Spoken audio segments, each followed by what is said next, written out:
le principe, c'est autour de ce sujet de faire une petite introduction / définition, simplement pour poser les bases de ce que le marché décrit aujourd'hui comme une Customer Data Platform. Donc de regarder ça ensemble, de regarder dans quel contexte cette notion de Customer Data Platform apparaît, qu'est-ce qu'elle essaie de résoudre comme problème. L'offre de Commanders Act s'est bien développée. Alors vous connaissez certainement la partie Tag Management, évidemment, Tag Commander. On a développé une partie attribution qui historiquement était la deuxième à arriver, le Mix Commander, qui permet de travailler sur les notions de performance de campagne et de contribution, donc calculer la contribution d'un partenaire, d'une campagne, d'une action marketing à une performance enregistrée sur le site. Donc ça, c'est les deux blocs historiques. Le bloc Data Commander qui est arrivé et qui va vous permettre de travailler sur cette notion d'activation de données. Donc commencer à passer d'un marketing de masse à un marketing segmenté, voire un marketing one-to-one, idéalement. Un bloc que vous connaissez sans doute peu, qui s'appelle Fuse Commander.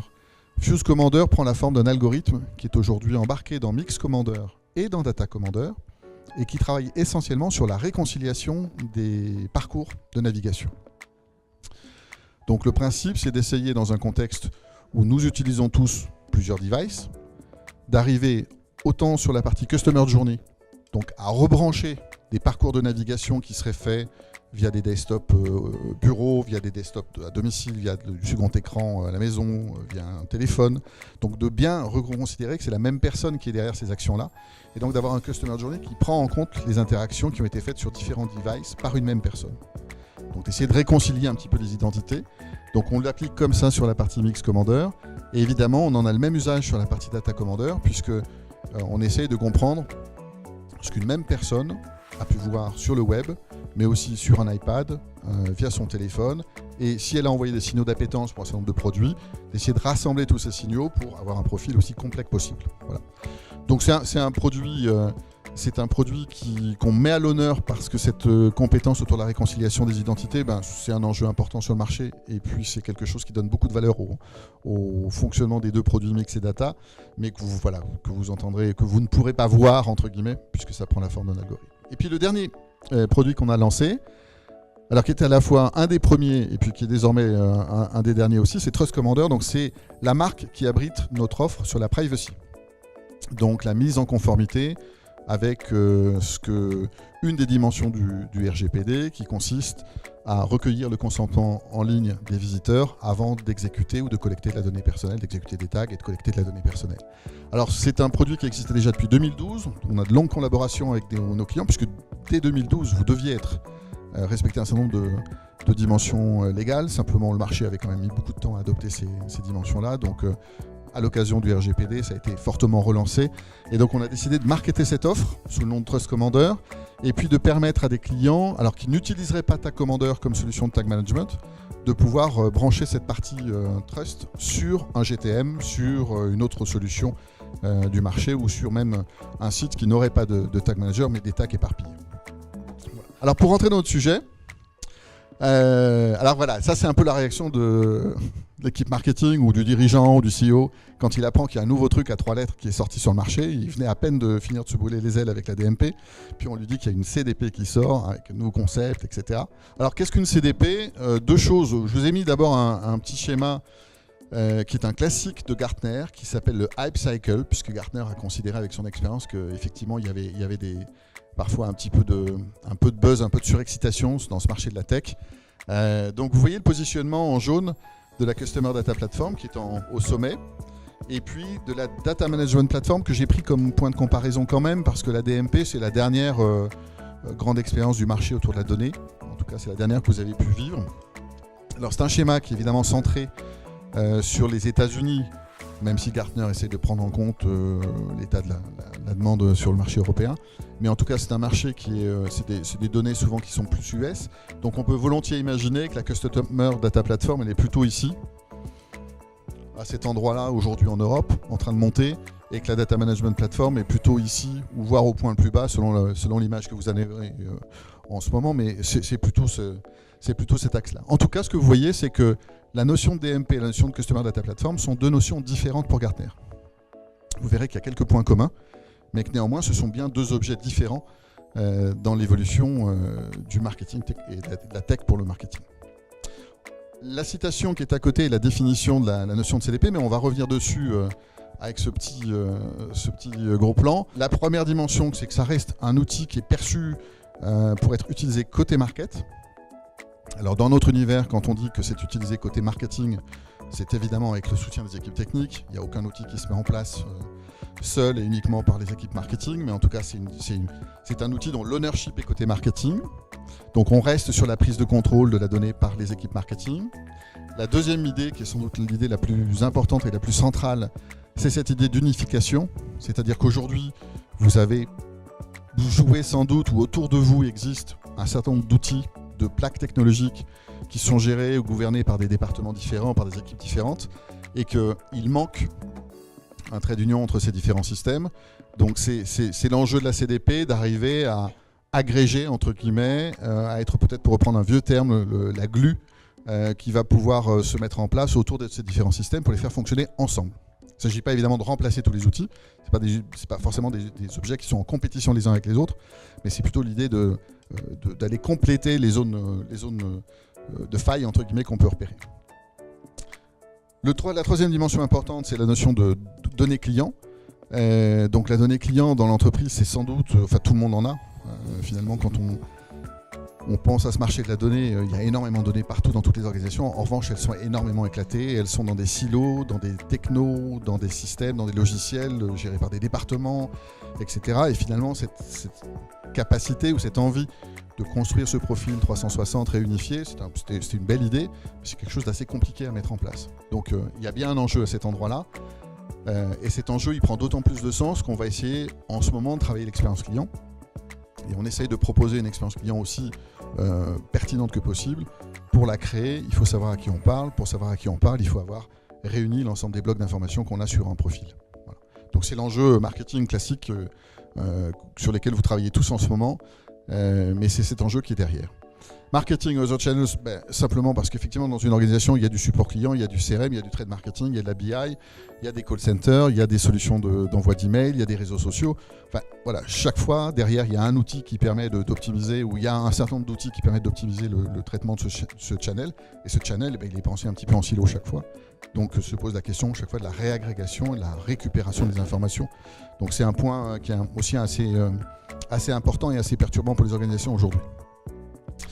La notion de customer bundling, alors on peut voir deux dimensions. La première, c'est tout simplement de comprendre, donc de travailler le profil du client, de faire de la segmentation. Ça peut être plus avancé que ça peut être du scoring, ça peut être vraiment de la modélisation au sens lifetime value ou des choses un peu plus avancées. Mais en tout cas, c'est cet axe-là, c'est-à-dire qu'on ne peut pas interagir intelligemment avec un consommateur, avec un client, avec un prospect si on n'a pas compris ce qui l'animait, entre guillemets. Donc ça reste un point clé. Et puis évidemment, c'est un outil, mais c'est un outil qui est là pour assister l'équipe marketing dans la création de performance. Donc la dernière partie, c'est évidemment qu'est-ce que je vais proposer, quand, par quel canal, à la personne avec laquelle je suis en train d'interagir sur mon site web, sur mon call center, via une publicité sur Internet. Voilà un peu les grandes dimensions de cette définition.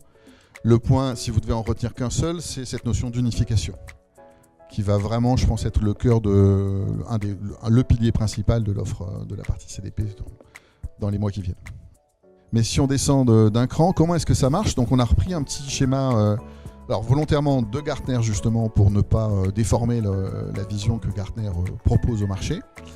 Et vous retrouvez des étapes qu'on connaît bien en marketing, qui sont relativement classiques. Donc une première étape qui est la collecte de données. Puisque l'information sur le client est dispersée dans différents systèmes, le premier enjeu, c'est de récupérer ces systèmes, donc de cartographier les systèmes qui sont en place et qui portent de l'information client, de les rapprocher. Ça sera le deuxième enjeu avec l'unification. De travailler sur la segmentation. Alors, segmentation, on a plein de façons de travailler sur cette notion de segmentation. On peut imaginer de faire de la segmentation que les Américains appellent rules-based. C'est-à-dire qu'on va dire, voilà, je veux les gens qui ont fait ci, et qui ont fait ça, et qui n'ont pas fait ci, qui n'ont pas fait ça. Et donc on définit un segment. Et puis il y a des approches un petit peu plus, je dirais, statistiques, qui vont essayer de commencer à classifier, à organiser les différents groupes de consommateurs ou de prospects avec lesquels l'organisation interagit. Et donc ça sera la troisième étape de segmentation, donc qui peut prendre différentes formes, mais qui peut commencer en tout cas par une segmentation intuitive. La segmentation basée sur la connaissance que chacun a de sa cible. Une dernière partie, alors c'est toujours étonnant de la trouver en option, dans un monde où on parle beaucoup de données, de performance liée à la donnée, mais c'est toute la partie prédictive, décisionnelle, donc on peut rajouter le scoring éventuellement dedans, qui est la première partie. On voit la mention de SAS, justement, de R. Mais voilà, pour l'instant, cette partie-là, on ne sait pas encore très bien comment la traiter, si elle sera traitée par des modules extérieurs ou si elle sera traitée à l'intérieur de la notion de CDP. Mais en tout cas, elle est dans le prolongement de ce process qui est décrit par Gartner. Puis la dernière partie, l'activation, où là, on retrouve l'ensemble des canaux de campagne qui peuvent être utilisés, de campagne ou diffusion de messages en tout cas, mais qui peuvent être utilisés pour diffuser un certain nombre de messages à cette cible. Donc voilà le schéma qui est proposé aujourd'hui. Alors c'est un schéma qui est, quand vous le regardez de près, relativement classique. Collecter de la donnée, bon, c'est des choses qu'on fait. L'enjeu sur le collecte de la donnée, c'est d'être exhaustif, d'avoir rapproché vraiment des univers qui sont disjoints aujourd'hui. Disjoints du fait de silos d'organisation, de gouvernance, d'outils, il y a un certain nombre de sujets. La deuxième dimension vraiment clé, c'est l'unification. C'est-à-dire qu'arrêtons de faire du marketing pour des devices. Faisons du marketing pour les gens qui sont derrière les devices. Donc comment est-ce qu'on fait pour remonter du device à la personne? Et comment est-ce qu'on fait pour réagréger les informations éparses qui sont liées au device pour les rassembler autour d'un profil? Et puis cette notion de segmentation qui est relativement classique aussi, puis l'activation. Alors un point qu'il faut que je vous précise évidemment, c'est qu'on discute avec Gartner et qu'on fait partie des plateformes qui sont éligibles à cette notion de CDP aux yeux de Gartner. On échange beaucoup avec leurs analystes depuis maintenant plus d'1 an. Et que l'offre que je vous ai présentée tout à l'heure, effectivement, est une offre qui fait particulièrement sens dans le cadre de cette notion de CDP. Pourquoi? Parce qu'on a à la fois la couche de collecte de données, donc externe, le tracking des campagnes, interne, la navigation sur le site via ta commandeur, la partie data pour l'activation des données, la partie trust, parce qu'une CDP qui travaillerait avec de la donnée qui est non consentie ou recueillie sans le consentement des utilisateurs serait de toute façon un réel problème. Et enfin la partie Fuse qui travaille sur la réconciliation des identités dont je parlais tout à l'heure. Donc un objet qu'on a marketé pour le rendre visible parce que c'est une dimension très importante mais qui n'est pas un produit en tant que tel. Mais l'ensemble de ces briques-là, quand on les assemble et quand on regarde ce qu'elles permettent de faire, on est vraiment très aligné avec ces notions de CDP. C'est pour ça qu'on l'adopte volontiers en ce moment de notre côté et qu'on aide le marché un petit peu à comprendre les enjeux qui sont autour. Le challenge réellement clé dans cette approche de Customer Data Platform, c'est nous sommes autant d'identités que nous avons de devices, autant d'identités qu'il y a de software qui interagissent ou qui stockent de l'information sur nous, et même chose sur les channels, c'est-à-dire que chaque fois qu'on utilise un channel pour interagir avec vous, malheureusement ça tombe dans un silo de données qui est lié au channel. Donc ça, ce sont les limites qu'on essaie de dépasser. Contexte d'apparition d'une CDP. Si on se rebranche on quitte la partie tech et on se rebranche sur la partie un peu plus business, un peu plus marketing, des choses relativement simples. Finalement, l'évolution du média. Il est devenu performant au contact du CRM. En tout cas, le dernier grand mouvement qu'on a pu observer sur le marché, c'est de voir le média et le CRM se rapprocher. Il y a longtemps, le média, ça se faisait indépendamment de toute connaissance CRM ou on avait des statistiques de cibles, etc. Mais à la frontière entre média et CRM, on a vu beaucoup d'offres apparaître, dont certaines des plus performantes sur le marché. Alors je pense par exemple à l'offre de Criteo, à Google Match ou à Facebook Custom Audience, qui sont des offres qui ont tiré toute leur force et leur réputation en termes de perf du fait de la capacité à ingérer des données CRM en même temps des données d'appétence et de navigation. Alors l'adresse email, ça a été finalement l'identifiant qui a été au cœur de toutes les stratégies sur les dernières années. Depuis l'invention du web, finalement, on a commencé par envoyer une newsletter juste après, on s'est intéressé aux emails, et on a accumulé des emails, et on a accumulé des informations autour de ces emails pour essayer de les profiler. Mais si on regarde ça de près, on se rendra compte que les emails et la newsletter sont restés dans des stades assez peu développés. C'est-à-dire qu'autour de l'email, on envoie encore une newsletter massive à toute sa population client. Bon, il y a assez peu de personnalisation, les personnalisations sont coûteuses et difficiles à mettre en place. Il y a encore beaucoup de choses qu'on peut améliorer, alors que l'email est un objet relativement ancien, qui a suivi une courbe d'innovation relativement limitée. Alors, en plus de l'email maintenant, on a évidemment tous les nouveaux identifiants digitaux, donc les cookies, les IDFA, les Android ID, et puis on va avoir d'autres identifiants qui vont prendre le relais. parce que les challenges que vont générer, alors qu'ont généré déjà les adblocks, mais que vont générer ITP par exemple, font que le marché va peut-être avoir besoin de se réorganiser autour d'autres identifiants qui ne sont plus les cookies. Donc tout ça, ça veut simplement dire que nous allons être de plus en plus d'identifiants différents et que l'enjeu pour réconcilier ces éléments va être de plus en plus important. Donc ça, c'est un des éléments qui fait que les outils classiques, ceux qui travaillent avec un mono-ID, entre guillemets, risquent d'être un peu plus perturbés dans l'exploitation au maximum de la performance. Donc l'évolution du média, c'est pour moi une première dimension importante. La deuxième, c'est l'omnicanal, donc c'est un classique aussi, mais puisque vos cibles interagissent avec une marque en utilisant de plus en plus de canaux différents et que vous faites tout pour accompagner cette ouverture-là, en mettant des équipes qui surveillent les réseaux sociaux, des équipes qui sont au CRM, qui sont au call center, etc., il y a bien un moment où va se poser le problème de savoir, imaginons que chaque équipe, derrière chacun des canaux qui sont représentés à l'écran, ait sa base de données avec un peu d'informations sur chaque personne qui a interagi avec le service. Où est-ce qu'on réagrège tout ça et où est-ce qu'on reconstruit le profil complet qui est nécessaire. Donc on est passé du monocanal au cross-canal à l'omnicanal, c'est-à-dire que là on veut que ce soit cohérent, on veut que l'histoire qu'on raconte elle soit cohérente, c'est-à-dire qu'on ne peut pas avoir un incident technique sur la pose de sa box mais recevoir un message qui vous demande de sponsoriser ou de promouvoir l'offre de l'opérateur à un copain parce que vous venez de l'installer. Et ainsi de suite. Donc tous ces sujets-là, ils sont de plus en plus contraints par l'attente de cohérence qu'expriment les consommateurs. Donc ça, c'est le deuxième enjeu important. Et puis, dans l'organisation interne, beaucoup de fragmentation encore. C'est-à-dire, évidemment, plein d'outils technologiques différents, tous avec leur qualité, ils sont tous rentrés pour une bonne raison. Mais l'inter-outil, à l'intersection de plusieurs outils, il y a des lacunes relativement fortes. Donc il y a des solutions hétérogènes, utilisées par des départements. Il y a des besoins d'unification, d'intégration qui ne sont pas couverts aujourd'hui. Vous avez et tout simplement, finalement, qui orchestre tout ça dans une organisation ? Personne, il y a quelqu'un qui orchestre le TMS, le CIAM, la DMP, le CRM, le DXP, etc. Mais finalement, au-dessus de ça, quel est le méta-orchestrateur qui fait travailler ces briques fonctionnelles ensemble de façon coordonnée ? Ça, c'est un sujet qu'on voit apparaître aujourd'hui et qui commence à être, pour les équipes les plus équipées, commence à être un vrai sujet. Comment je fais parler tous ces blocs-là et comment je fais une phrase finalement avec tous ces mots que représentent ces systèmes techno.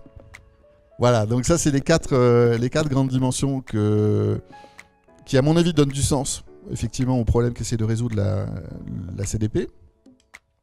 On pourra en trouver bien d'autres, mais en tout cas c'est ceux qu'on retrouve le plus dans les stratégies des entreprises déclarées ouvertes et puis dans les projets qu'on voit passer aujourd'hui. Dernier impact important, le RGPD. Donc le RGPD notamment implique le recueil de consentement avant la collecte de données personnelles. Donc vous avez une solution comme Trust Commander qui peut vous y aider bien sûr. Vous en avez d'autres sur le marché. Maintenant, une fois que la donnée est collectée, comment vous la passez à un autre système tout en passant en même temps le consentement ? C'est-à-dire qu'une fois que la donnée est dans l'organisation, dans un des silos, comment est-ce que vous faites pour vérifier que les autres systèmes qui sont connectés à ce silo vont bien l'utiliser en respectant les règles de recueil qui ont été observées ?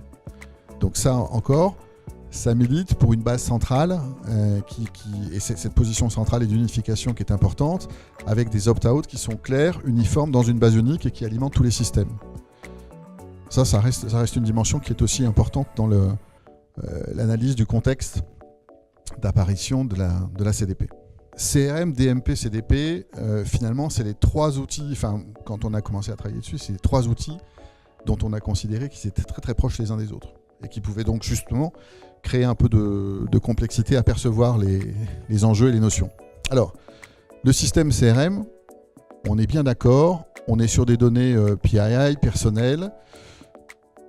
Il enregistre essentiellement des données transactionnelles, système, et ce sont des données on n'est pas toujours capable de monter sur les volumétries du web.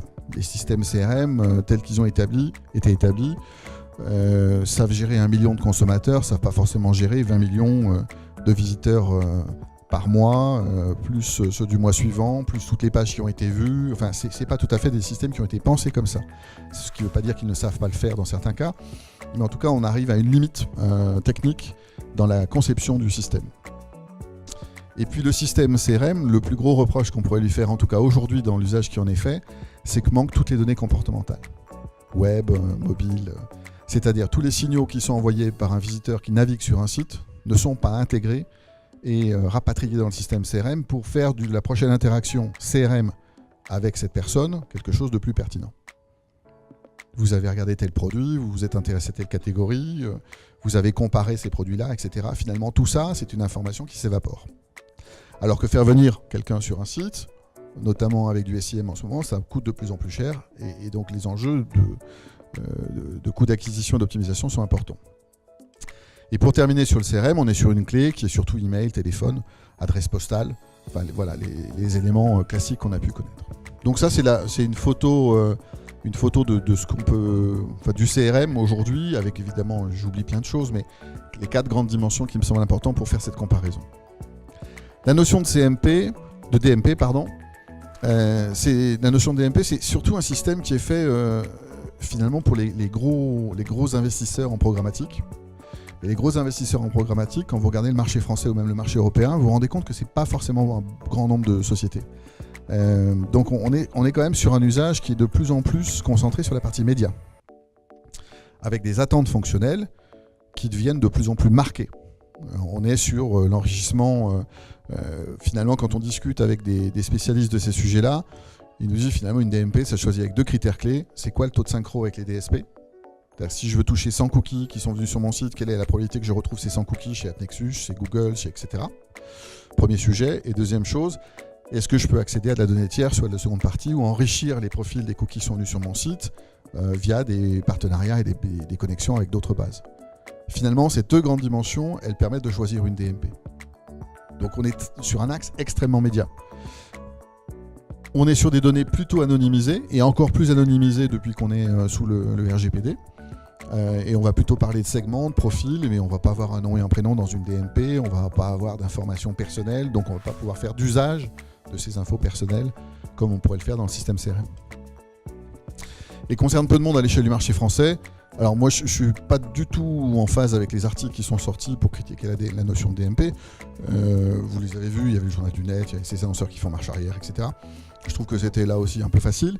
La notion de DMP, elle répondait quand même à un vrai besoin qui était de commencer à travailler dans l'omnicanalité, les interactions avec sa cible et faire de la publicité de façon un petit peu différente. Donc je trouve que ça a quand même beaucoup de sens et ça continuera à mon avis à s'installer. Mais en revanche, c'est vrai que ça concerne peu de monde à l'échelle du marché français et que ceux qui ont fait les premières acquisitions de DMP pour des budgets relativement importants alors qu'ils n'avaient pas la surface ni en données ni en volume d'achat pour réussir à transformer cet essai, ont été déçus, l'ont exprimé et voilà, ça a donné lieu à ce type de retour. Je parle là surtout des DMP annonceurs évidemment. Sur la partie média, l'analyse peut être un peu différente. Et puis troisième dimension, la notion de CDP. Ce qui en fait sa force pour moi, c'est qu'elle est au croisement média-CRM. Vraiment, donc c'est un axe que je trouve particulièrement important, qui a été un levier de croissance pour le marché depuis quelques années et qui continuera à mon avis à l'être énormément. Elle est capable d'ingérer tout type de données, donc aussi bien des données personnelles que des données de navigation, et elle est un peu plus à l'aise avec les grandes volumétries qui vont avec l'activité online. Derrière cette notion d'unification dont on parlait, il y a cette idée de Master ID, donc d'ID qui serait au-dessus des différents systèmes, au-dessus des différentes interactions, alors qu'on pourrait associer à un RCU qu'on appellerait augmenté, parce que le RCU traditionnel, c'est le RCU du CRM. Donc c'était l'adresse postale, le téléphone, le nom, le prénom, gérer les fautes d'orthographe pour considérer que c'était bien la même personne ou pas, les fautes de saisie. Là, le RCU augmenté, c'est un RCU qui va au-delà, c'est-à-dire qui inclut l'IDFA, l'Android ID, les différents cookies. Enfin, voilà, on est sur une palette d'identités beaucoup plus large. Puis une double capacité d'activation. Alors évidemment via des canaux personnalisés du type email, SMS, courrier postal comme on le fait avec Deutsche Post. Mais là on est passé sur des notions qui sont plus complexes à gérer puisqu'il y a beaucoup plus d'ID. Et puis la CDP va être capable de travailler sur le online et le offline. Et alors pour résumer, on a fait un petit tableau qui essaie de synthétiser les différences entre les différents systèmes. Avec 4 variables. Alors la première que j'appelle trigger d'inclusion. Qu'est-ce qui fait que je rentre dans un système CRM ? C'est que je viens d'acheter. Qu'est-ce qui fait que je rentre dans un système de marketing automation ? C'est que j'ai au moins rempli un formulaire ou laissé mon email. Alors si vous voulez, on pourrait écraser ces deux catégories, dire que c'est la même chose. Mais en tout cas, on peut le dissocier à ce stade. Mais qu'est-ce qui fait que je rentre dans une DMP ? C'est une bannière vue. Et qu'est-ce qui fait que je rentre dans une CDP ? Tous les critères peuvent être pris puisque la couverture est complète. Donc l'enjeu, quel est-il ? Il est de se dire qu'une fois qu'on a fait un achat, la bataille est finie. Le consommateur a choisi sa marque, il a choisi où il faisait son achat. Donc l'enjeu marketing, il est avant cet achat. Et un système CRM va démarrer au moment où il y a l'achat. Donc il va plutôt s'intéresser de la partie client. La partie prospect, même PRM, sera souvent moins bien gérée. Marketing automation, même chose. Le formulaire, c'est un bon déclencheur. Mais si j'ai déjà laissé mon email, c'est que je suis déjà dans une phase relativement avancée. Donc ça, c'est le trigger d'inclusion. Et je trouve que le trigger d'inclusion le plus large, enfin le spectre le plus large, est vraiment assuré par la CDP. Deuxième élément, c'est l'identifiant dont on a un peu parlé. Donc le CRM va tourner autour de l'email. Le marketing automation, l'email et puis le cookie, pour les outils les plus récents, type Pardot, type HubSpot, etc. Mais quand vous regardez la façon dont ils travaillent avec l'email, et quand vous comparez ça avec ce que vous connaissez d'écosystème publicitaire ou web général, vous verrez que le cookie, c'est quand même quelque chose qui ne maîtrise pas encore complètement. La notion de DMP, évidemment, on est sur du cookie et on a les sacros, on a tous ces sujets-là. Et la partie CDP, là encore, on va retrouver une palette de maîtrise des identifiants qui est beaucoup plus large. Sur les canaux d'activation, le CRM, on va être sur l'email, le SMS, le marketing direct. Sur le marketing automation, on va être à peu près dans le même ordre avec le cookie qui peut venir permettre de faire un certain nombre de choses. La DMP, on va être sur le web au sens large, donc tous les canaux publicitaires que vous connaissez. Et puis sur la CDP, là encore, on va être capable de mixer les différents sujets. Aujourd'hui, on nourrit aussi bien des outils d'emailing qu'on nourrit des DSP, des solutions de personnalisation, d'A/B testing. Enfin, voilà, la palette est relativement large parce que les technos sont homogènes à ce stade. Et puis le temps réel. Alors CRM, vous pouvez contester ces deux réponses, CRM et Marketing Automation. Temps réel, je mets peu probable parce que pour l'instant, la plupart des solutions d'emailing qu'on voit et celles avec lesquelles on fait des partenariats fonctionnent souvent avec des FTP. Donc certaines ont des API, mais on trouve que l'adoption des API et du temps réel par les solutions d'emailing n'est pas encore tout à fait là. Donc on les sent un petit peu en retard sur ces sujets-là, ce qui ne veut pas dire qu'elles ne savent pas le faire, mais qu'elles le font moins facilement et moins couramment que prévu. En revanche, la DMP comme la CDP fonctionne en temps réel. Donc ça, c'est les avantages qui sont associés et qui vont bien avec la nature du web. Donc finalement, ce petit schéma qui est en dessous, il présente, vous partez du bas, un cycle prospect et un cycle client.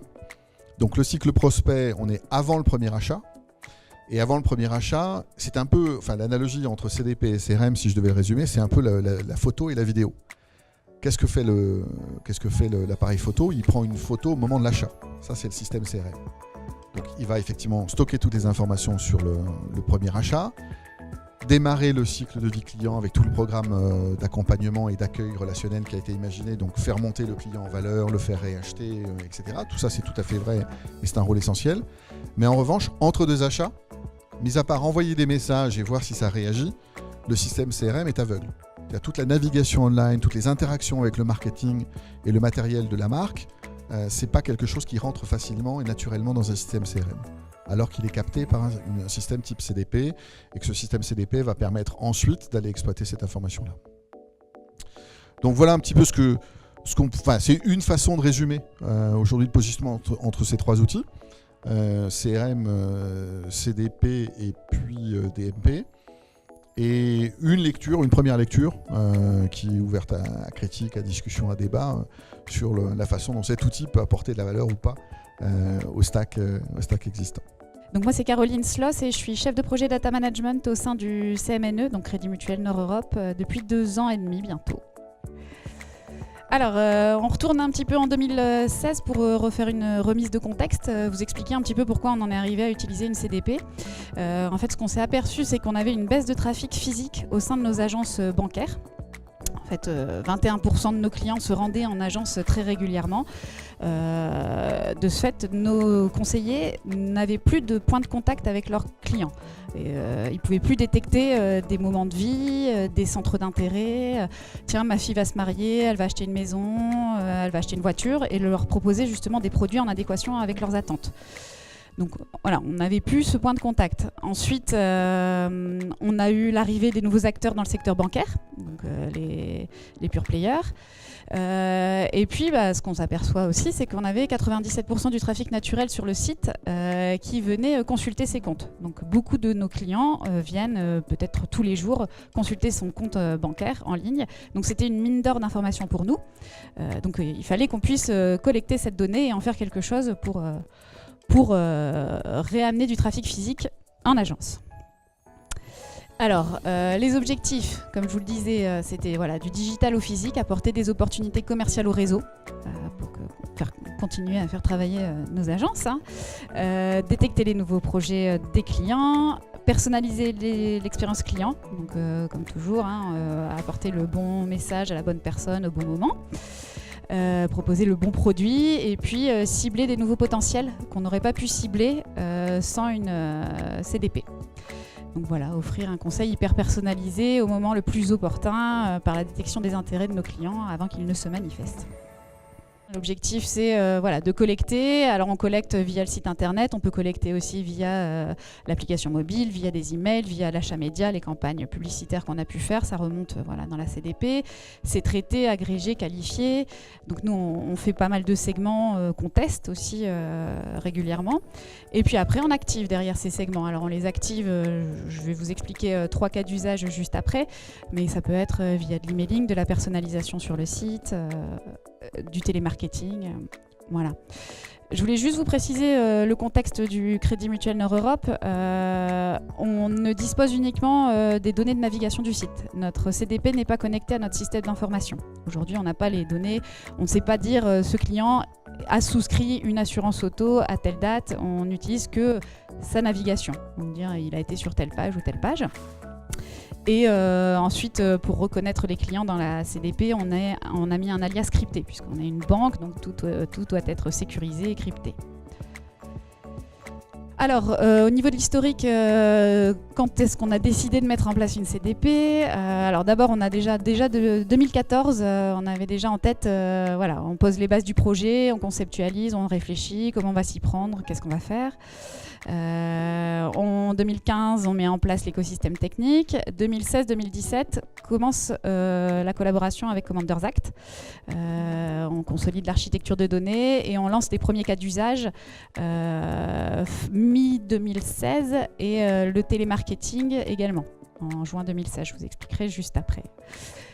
Et puis 2018-2019, c'est l'industrialisation puisque tout tourne, donc on continue à optimiser, à continuer les cas d'usage, à tester et à faire des nouveaux partenariats avec de nouvelles solutions. Alors concrètement les actions, donc j'ai choisi 3 cas, on pourra parler d'autres après. Le multicanal. Donc le plus gros de l'activité data management, c'est donc on fait du télémarketing. Ce qu'on s'est aperçu, donc, c'est que beaucoup de clients visitent le site cmne.fr, commencent des formulaires ou des simulations de crédit, d'assurance auto ou autre, et ne vont pas jusqu'au bout. Quand un client ou un prospect va jusqu'au bout, il est retraité directement après, soit par un email, soit par un appel téléphonique. On avait quand même beaucoup de personnes qui commençaient mais qui n'allaient pas jusqu'au bout. Pourquoi ? Parce que soit des difficultés sur le site, pas le temps, ou alors ils arrêtaient leur navigation. Donc c'était du potentiel qui était perdu et pas exploité. Grâce à la CDP, on a pu collecter ces données de navigation, dire tous ces gens qui ont commencé un formulaire et qui n'ont pas été jusqu'au bout, c'est qui ? Qu'est-ce que je peux en faire ? Donc on les a récupérés, on a essayé de regarder à quelle étape ils s'arrêtaient, donc par exemple juste avant la confirmation de formulaire. Et derrière, nous, ce qu'on fait, c'est qu'on les rappelle. En fait, on exporte de façon hebdomadaire toutes ces personnes, donc en fonction des thématiques et de notre stratégie, des produits qu'on souhaite vendre, tous ces potentiels qui commencent et qui s'arrêtent, et on les envoie à notre plateforme téléphonique pour ensuite les appeler et leur proposer un rendez-vous physique avec leur conseiller. Donc pour amener, comme toujours, du web au physique en agence. Et donc on leur propose un rendez-vous, alors sans leur dire qu'on les a fliqués, en leur disant Monsieur X, on voulait vous présenter la dernière offre de crédit auto. Est-ce que vous êtes disponible à telle date pour rencontrer votre conseiller ? Au niveau des résultats de ça, on a un taux de prise de rendez-vous sur les argumentés qui est dans la moyenne de nos campagnes. Donc nous, 22%, c'est un bon taux. On évolue, vous voyez, en 2017 on était à 17%, en 2018 on a fait 22%, donc on continue à s'améliorer, à optimiser les segments en fait, parce que les segments que j'envoie toutes les semaines, après on analyse derrière les résultats en se disant est-ce que ce segment-là il est bon ou pas, est-ce qu'il a transformé ou pas. 17%, donc on fait plus 17% de prise de rendez-vous par rapport à 2017 et suite aux prises de rendez-vous on a 37% de souscriptions qui sont faits sur les rendez-vous, donc 37% de taux de transfo. Donc ça c'était le premier cas principal. Ensuite, là je vais vous parler d'un partenariat qu'on fait avec un partenaire externe donc, qui s'appelle 6PO. Pourquoi on en est venu à faire ce partenariat? Donc un constat, une partie importante de nos clients visitent le site cmne.fr mais uniquement leur compte en banque. Donc en fait ils se connectent, ils arrivent sur la homepage du site et vont directement consulter leur compte. Donc ne viennent pas visiter les pages produits. Donc ces gens-là, je n'ai aucune information sur leur centre d'intérêt, leur projet, qu'est-ce qu'ils cherchent, qu'est-ce que je peux leur proposer comme produit. Ils viennent faire un virement, consulter les comptes et ça s'arrête là. Donc j'ai quand même mon potentiel qui est là, mais qui n'est pas le plus important. Donc moi, ce que je voudrais savoir, c'est ces clients-là, qu'est-ce qui les intéresse? Et grâce en fait à 6PO, ça me permet de connaître une partie de leur historique de navigation.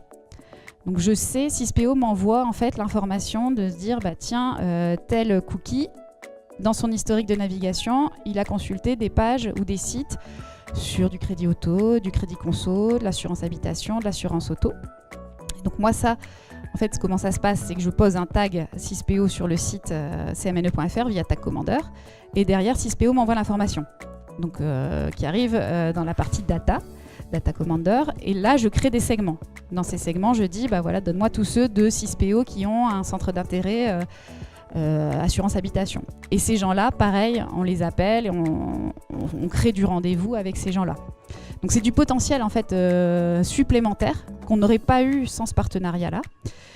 Donc les résultats, on a plus de 50% des fiches que je livre à ma plateforme téléphonique viennent de 6PO.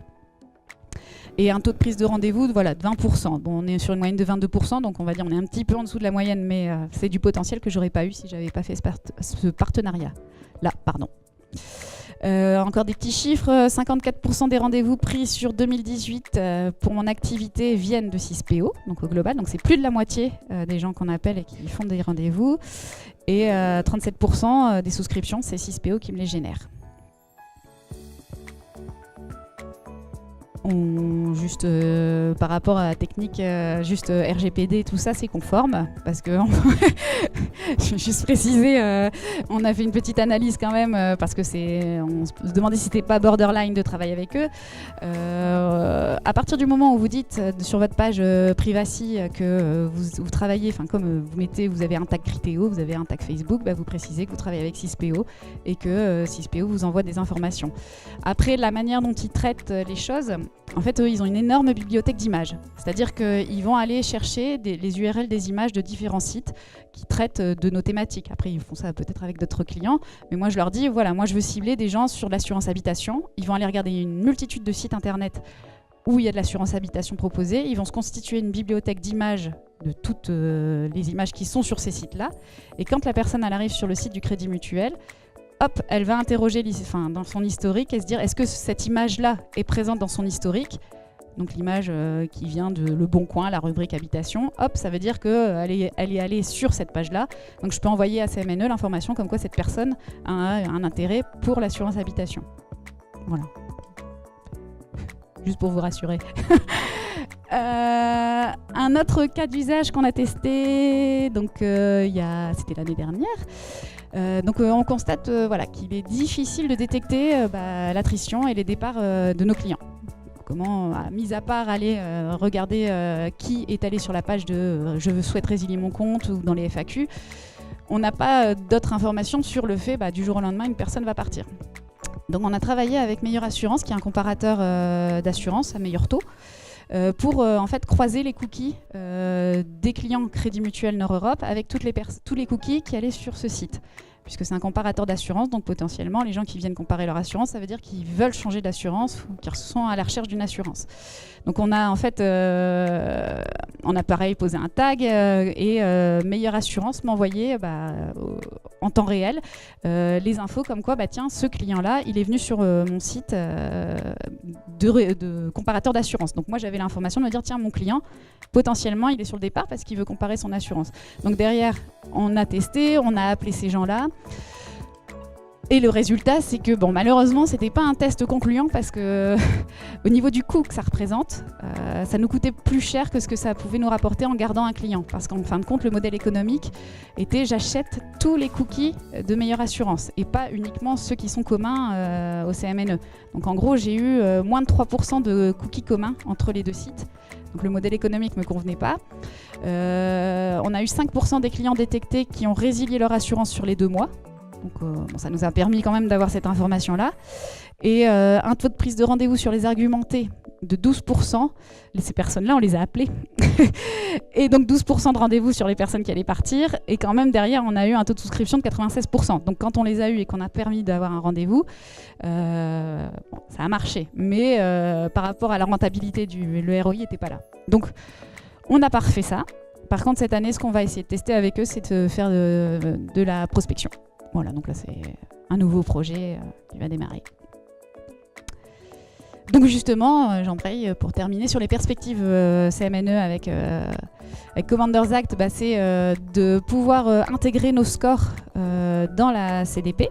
Parce qu'aujourd'hui, nous, au sein du Crédit Mutuel Nord-Europe, on a des scores, notamment des scores d'attrition, des scores sur telle ou telle thématique. Donc c'est de les intégrer pour pouvoir créer des segments justement entre les données de navigation des internautes plus les scores, puisqu'aujourd'hui, pour rappel, on n'est pas connecté à notre SI. De toujours continuer à optimiser notre achat média, parce qu'aujourd'hui, c'était pas un cas d'usage que je vous ai présenté, mais on utilise énormément la CDP pour faire de l'achat média, que ce soit en retargeting ou en exclusion donc, de segments. Et puis, l'objectif, c'est d'étendre le data management à l'application mobile. Aujourd'hui, notre CDP n'est pas encore connecté à l'application mobile. Et on voit que petit à petit, il y a 2 ans, les gens se connectaient sur leur site internet et n'allaient plus en agence. Et là, petit à petit, ils sont en train de migrer et se connecter sur l'application mobile et plus sur le site. Donc, c'est essayer de ne pas perdre ces gens-là. Et l'objectif, c'est que 2019, on soit connecté à l'application mobile. Donc, les 2 use cases. Le premier, donc, c'est, on va dire, un e-commerçant. Enfin, non pas un commerçant, mais qui a aussi un site web e-commerce. Et qui a un challenge qui est très courant dans les sites, on va dire, du moment qui vendent en ligne, c'est réconcilier le online avec le offline, toujours avec cette grande promesse d'améliorer l'expérience client. Et là, spécifiquement, donc, c'est chez ProMode, donc l'industrie vestimentaire. L'enjeu, le premier gros use case qu'ils ont voulu mettre en place, c'est de dire comment je vais optimiser mes campagnes médias ou mes budgets médias dans un contexte, alors on dit ROPO, Research Online, Purchase Offline, et à quoi la CDP va me servir pour faire ça. Dans leur cas, déjà très globalement, le premier rapport de la CDP, c'est que dans une seule plateforme, ils vont être capables de déverser des données digitales et des données offline. Ce qui fait que quand ils vont regarder leur campagne marketing globalement, au lieu de calculer un taux de conversion juste sur du digital, ils vont pouvoir dire ça c'est des campagnes digitales qui ont été lancées mais qui ont été converties en magasin. Rien qu'avec ça, ils constatent des performances en ligne qui sont multipliées par 4. C'est mathématique, c'est parce qu'on a beaucoup plus de conversions qui sont prises en compte. On enlève des points noirs dans le parcours client et on voit mieux ce qui se passe et on peut mieux optimiser les campagnes. Je vous fais un zoom sur le display parce que c'est un des leviers, on va dire, qui a été beaucoup traité dans le cas de ProMode. Concrètement, qu'est-ce que ça veut dire d'enlever les points noirs dans le parcours client ? Ça veut dire, dans le display, on peut faire du stop pub. Tout simplement dire, je sais qu'il a été acheté en magasin, donc je vais arrêter de dépenser en ligne parce que je sais qu'il vient d'acheter l'article. Ça, c'est souvent un des premiers cas d'usage qu'on met en place quand on a une CDP. Et qu'on est un commerçant, parce que ça permet de récupérer du budget. C'est du budget qui n'est pas gaspillé, et c'est du budget que je peux réinvestir tout de suite. Et on va dire un deuxième effet qui va arriver lié à ça, c'est l'optimisation des algorithmes. tout ce qui est plateforme d'achat, que ce soit le display, programmatique on va dire en général, ou même tout ce qui est search, il y a des algorithmes qui tournent derrière. Plus on nourrit ces algorithmes avec de la bonne donnée, et mieux mieux tournent les enchères au meilleur prix. Donc ça c'est un petit effet secondaire qu'on ne perçoit pas forcément tout de suite. Et le dernier aspect, c'est que ce budget économisé en display, dans le cas de ProMode, ils vont avoir la possibilité de le réinvestir dans du retargeting inversé. Donc je sais que mon client a navigué en ligne, je sais qu'il a acheté tel article en magasin. Maintenant, quand il navigue en ligne, au lieu de lui proposer l'article qu'il vient d'acheter, je peux lui proposer l'article qui va avec. C'est simple, mais c'est smart et ça améliore très clairement l'expérience de l'utilisateur. Un autre aspect concret, c'est les campagnes email to store. Donc ça, c'est des campagnes qui ont, on va dire, le vent en poupe, mais la difficulté, c'est de les mesurer. Donc quand on a une CDP, on est capable d'envoyer des emails et de voir l'impact de ces emails sur les magasins. Et dans le cas de ProMode, ils ont tourné plusieurs analyses. L'enjeu étant de trouver à quel moment il faut que j'envoie l'email. Donc un classique, c'est juste que là, on le décline dans un univers plus large. Et quels sont les messages qui vont faire venir de la clientèle en magasin et qui vont convertir. Donc ils ont été capables d'avoir une augmentation de leur chiffre d'affaires de 30% grâce à des emails bien ciblés qui avaient pour but non pas une vente en ligne mais une visite qualifiée en magasin. Voilà pour ce premier use case. Et alors le deuxième, c'est McDonald's. Donc je ne sais pas si vous savez, mais McDonald's c'est un peu... c'est une marque très connue, mais la France c'est un marché très spécial chez eux parce que c'est un marché pilote et assez innovant. Il y a plusieurs années de ça, quand McDonald's s'est mondialisé, c'est sur la France, c'est le premier marché où ils ont été obligés d'adapter leur menu, de se dire le menu unique vendu aux États-Unis, en France il ne se vend pas, ils ont failli se rater, ils ont même raté leur premier déploiement en France. Ils ont eu du mal à changer d'état d'esprit et résultat, la France est devenue le deuxième marché de McDonald's et en plus c'est devenu leur marché le plus innovant. Ils font beaucoup de tests et ils pilotent beaucoup de choses sur ce marché. Donc en quoi ça a à voir avec la CDP ? C'est parce que justement au niveau CDP, ils ont innové en France. Ils se sont rendus compte de quelque chose assez particulier. Pour ceux qui connaissent bien les US, si vous allez dans un McDonald's, il y a du monde toute la journée. À n'importe quelle heure, il y a toujours quelqu'un qui est en train de manger un certain volume de clients dans le McDonald's. Quand on va en France, on a un énorme pic le midi et il ne se passe pas grand-chose le reste de la journée. Ce qui fait que quand on s'appelle McDonald's et qu'on veut optimiser son chiffre d'affaires, c'est très difficile parce qu'il faut du personnel le midi et puis le reste de la journée, c'est plus dur de faire venir du trafic et puis c'est pas dans nos habitudes, dans la culture française, de consommer, à manger tout le temps. En plus de ça, pour le client, c'est super inconfortable parce qu'il faut faire la queue, il faut attendre au comptoir, tout le monde se pousse, il n'y a pas de place. Je pense qu'à Paris, surtout, vous avez la belle photo de l'expérience McDonald's à l'heure de pointe. Donc, pour ça, ils ont innové en commençant à mettre en place des écrans en magasin. Donc, vous les connaissez, je pense, ces écrans, ça fait un petit moment qu'on les voit, ils commencent à être bien adoptés. Et puis, dans la foulée des écrans, ils ont commencé aussi à développer leurs apps. Donc ça, c'est intéressant parce que ça désengorge les comptoirs, ça améliore l'expérience client. Mais l'idée de McDonald's, c'était d'aller vers de l'hyper-personnalisation, de dire quand le client il est tout seul face à son écran, comment je fais pour lui vendre le petit item de plus qui est celui dont il a envie et qui correspond avec les publicités du moment ou les attentes et les habitudes de ce client. Donc dans l'enjeu de McDonald's, contrairement à d'autres marques, ils n'ont pas un fichier client énorme parce que c'était pas dans la culture, on vous a rarement demandé votre carte de fidélité à McDonald's. Donc il fallait qu'ils développent ça. Donc ils se sont équipés de la CDP et il va y avoir 3 étapes assez structurantes. Et c'est assez intéressant parce que contrairement à certains projets CDP qui partent un peu dans tous les sens, il y a des grandes idées, on surfe sur les tendances du moment, McDonald's ils sont arrivés avec quelque chose de très mature. Dans un premier temps, c'est de dire c'est un projet pilote, il nous faut un TMS parce qu'il nous faut de la flexibilité, il faut qu'on puisse tester, il faut qu'on puisse adapter et ajuster. Donc peu importe les écrans sur lesquels on travaille, il faut que derrière on ait cette flexibilité. Donc on a les apps, on a les sites web, on a les kiosques, on a les bornes et tout ça, ça collecte de la donnée dans la plateforme. Ensuite derrière, avant de se dire on va se lancer dans l'hyper-personnalisation, ils avaient tout de suite identifié que si vous voulez réussir là-dessus, il fallait identifier un maximum de clients et avoir de la donnée sur ces clients. Donc la phase 1, ça a été de se dire il faut que les clients créent des comptes et que les clients se loguent à leur compte. Et pour faire ça, donc, c'est des process d'entreprise, mais c'est aussi beaucoup de choses qui ont été adaptées dans les interfaces avec de la personnalisation. Donc c'est de dire, j'arrive sur le site de McDonald's, Avec la CDP, le mécanisme du site est capable d'identifier qu'on ne me connaît pas. Donc bam, on va me pousser une pop-in via le Tag Management System. C'est là que c'est assez intéressant parce qu'il y a vraiment une orchestration de plusieurs produits pour encourager la création du compte. J'arrive sur le site de McDonald's. McDonald's reconnaît qu'il me connaît, mais je ne suis pas logué. Hop, on va étendre mon espace login pour m'inciter, me rappeler qu'il faut que je me connecte parce que ça va m'apporter des avantages lors de ma navigation. Donc toute cette phase 1, elle est vraiment là-dessus, sur booster son taux d'identification sur les différents écrans à disposition. Et la phase 2, c'est l'orchestration, enfin, c'est livrer des messages personnalisés, donc un grand classique, mais beaucoup plus puissant parce qu'on connaît les clients, et c'est de le faire en cross-canal. Donc dans leur milieu avec la restauration, ça va être des messages du type le matin, par rapport à ce qu'il y a dans la CDP, on sait que ce client-là, il a des habitudes d'aller manger au McDo tel jour ou des choses comme ça.